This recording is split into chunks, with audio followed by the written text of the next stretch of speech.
Hi, I'm Kevin Burke. I'm a pastoral associate at Priest for Life and co-founder, along with my wife Teresa, of Rachel's Vineyard Ministries.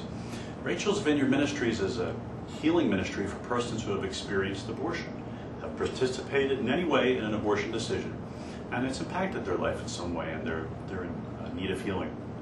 Our healing features a weekend retreat process that's very powerful emotional and spiritual healing. It begins on Friday and it goes through to completion on Sunday.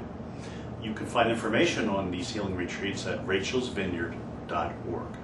That's Rachel's Vineyard, one word, no apostrophe, .org. You can Google Rachel's Vineyard and it'll come up for you as well. There's lots of information there on post-abortion trauma and healing. You'll see a list of retreat sites all across the country and around the world. We were just in Ireland offering training to the people in Ireland and England. So you can find retreats all over the United States and across the world, and contact emails and phone numbers for that. I want to speak today and address in a special way any married couples who might be watching this video. And you know, a lot of folks don't think about abortion sometimes and how it can affect their marital relationship and their intimacy, their communication, their trust, their physical and emotional closeness as husband and wife.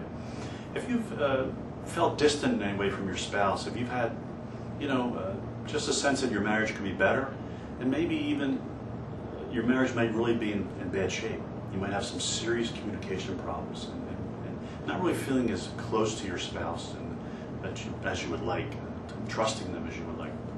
Perhaps you've been involved in affairs, or your spouse has had that very tragic experience of looking outside the relationship to meet your emotional and physical needs. Often, an abortion can play a role in problems that you experience in your marriage. We don't think of abortion sometimes as a relational wound, but it really impacts relationship. It takes place in the context of the deepest intimacy between man and woman. Even if the experience of abortion was in a relationship that was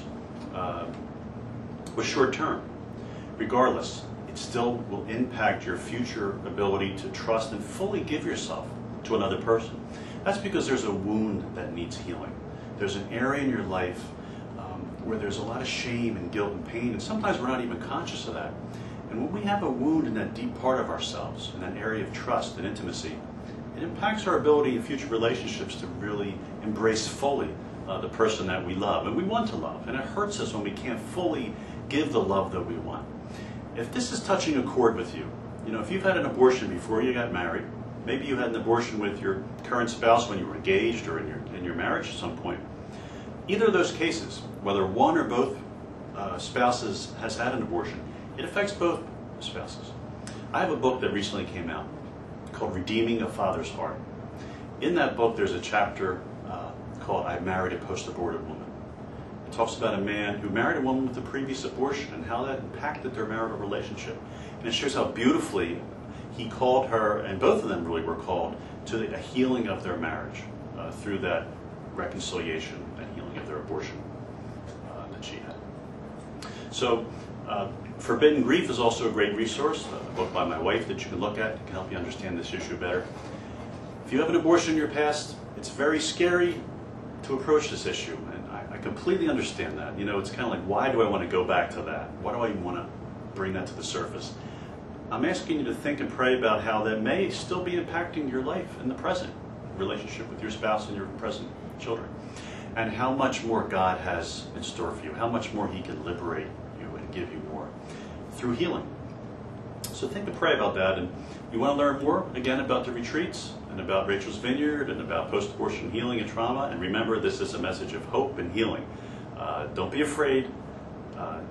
Look at the testimonies on the website. You'll see that this is really, in the end, a message of joy and the power of God to redeem no matter what has been broken in our lives. So go to rachelsvineyard.org. The two books that I mentioned are Redeeming a Father's Heart and Forbidden Grief. Both are available at rachelsvineyard.org or priestforlife.org. So thank you so much for listening, and please feel free to touch base with us via the website or to email me at k.burke@rachelsvineyard.org. That's k.burke@rachelsvineyard, one word, no apostrophe, .org. Thanks.